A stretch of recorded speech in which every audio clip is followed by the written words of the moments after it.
Here's the 30-second lesson on what legends know. Never practice nunchucks in a crowded room.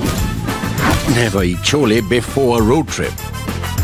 Always take your shirt off before you iron it. Don't take a call near a swimming pool. And don't forget, saving is not investing.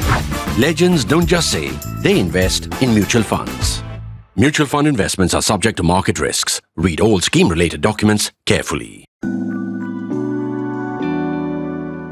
Who is going to be the next president of the United States? We don't know, but we'll come to know on Wednesday. We'll be holding a series of discussions on Wednesday to try to understand what the US presidential results mean to India. What I'm going to discuss in this episode of Politically Correct is the role of the Hindus living in the US in choosing the next president. They can potentially decide the next US president, Kamala Harris or Donald Trump, if the election goes right down to the wire on the 5th of November.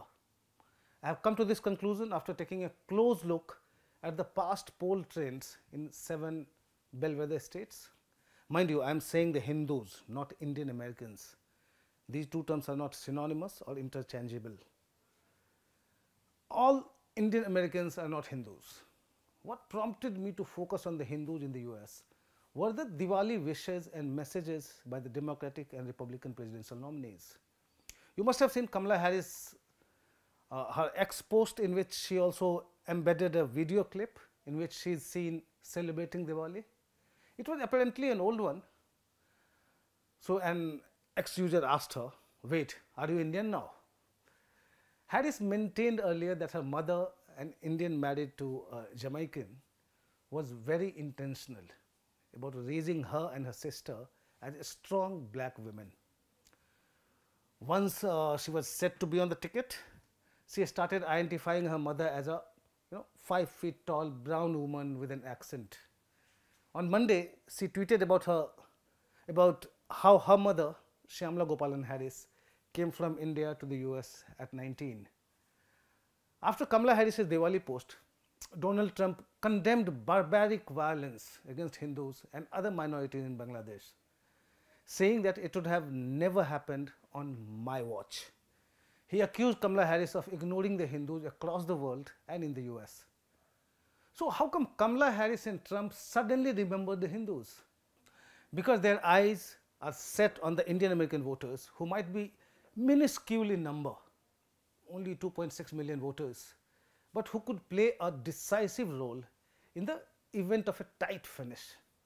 It's especially so in the 7 swing states where results remain unpredictable because of the strong presence of both Democrats and Republicans.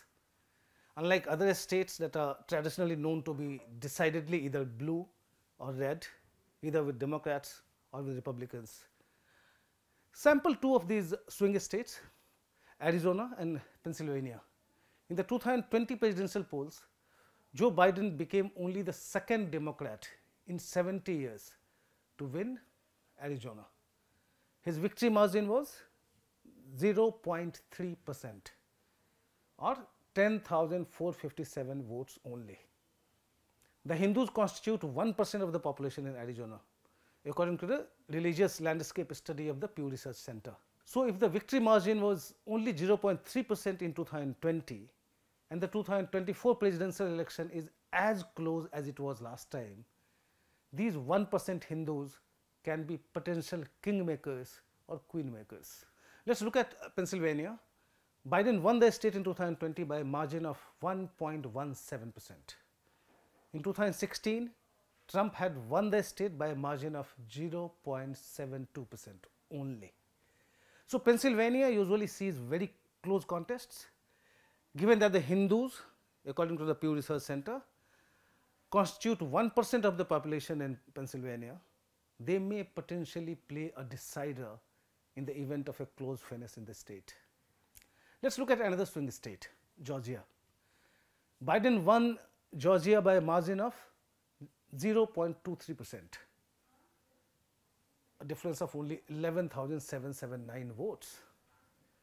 The Pew Research Center's study pegs the Hindu population at less than 1% in Georgia. Less than 1% may seem to be a bit vague, The 2020 US religion census conducted by the Association of Statisticians of American religious bodies may, however, give a more accurate picture. As per the census data in Georgia, there are 11,055 adherents to Hindu yoga and meditation, as the category goes, and 43,135 adherents to Hindu traditional temples. You may find this description a bit strange, but well, if you ask religious bodies, that is what you get. They will tell you about those who visit temples. That is not exactly like the census that we conduct here, going house to house. The US religion census of adherents might not give a complete picture of the Hindu Indian American population, but the data gives enough idea about how they can potentially play a decider if the victory margin is very low this time as well. Just remember, the margin in Georgia was just 11,779 votes. In the other swing states of Wisconsin, Nevada, Michigan and North Carolina, the margins of victory have been low in the past elections, ranging from less than 1 to less than 3%. The PRC study, Pew Research Center study, puts the Hindu population at less than 1% in these states. Minuscule, but very significant if the contests are very close. These 7 swing states together have 93 electors in the Presidential Electoral College, in which 270 is the majority mark. Not that the Hindus or Indian Americans vote as a monolithic bloc. According to the Indian American Attitude Survey, IAAS 2024, published by the Carnegie Endowment for International Peace, 60% of Indian American citizens plan to vote for Harris compared to 31% for Trump. The figures were 68% for the Democratic nominee and 22% for the Republican in the 2020 IAS survey. So, obviously, the Republicans have gained a little among Indian Americans since 2020, but a majority of them are still Democrats.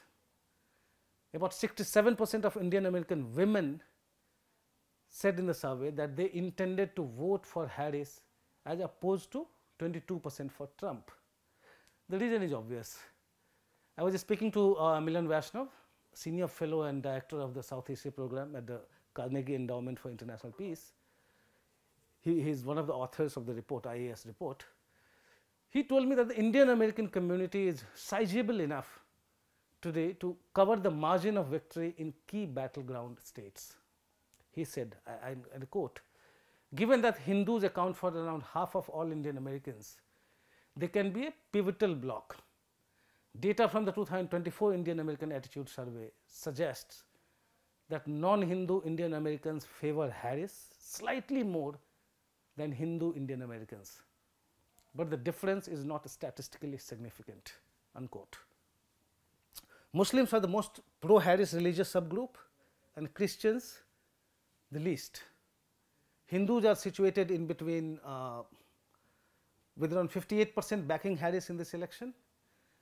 But it is not just voting that matters. Indian Americans are also prized as campaign donors, vote mobilizers and influencers, Vaishnav told me. So, on Wednesday, if Harris or Trump wins by a thin margin, especially in swing states, we will know who swung it for him or her. That's all from me in this episode of Politically Correct. Thanks for watching.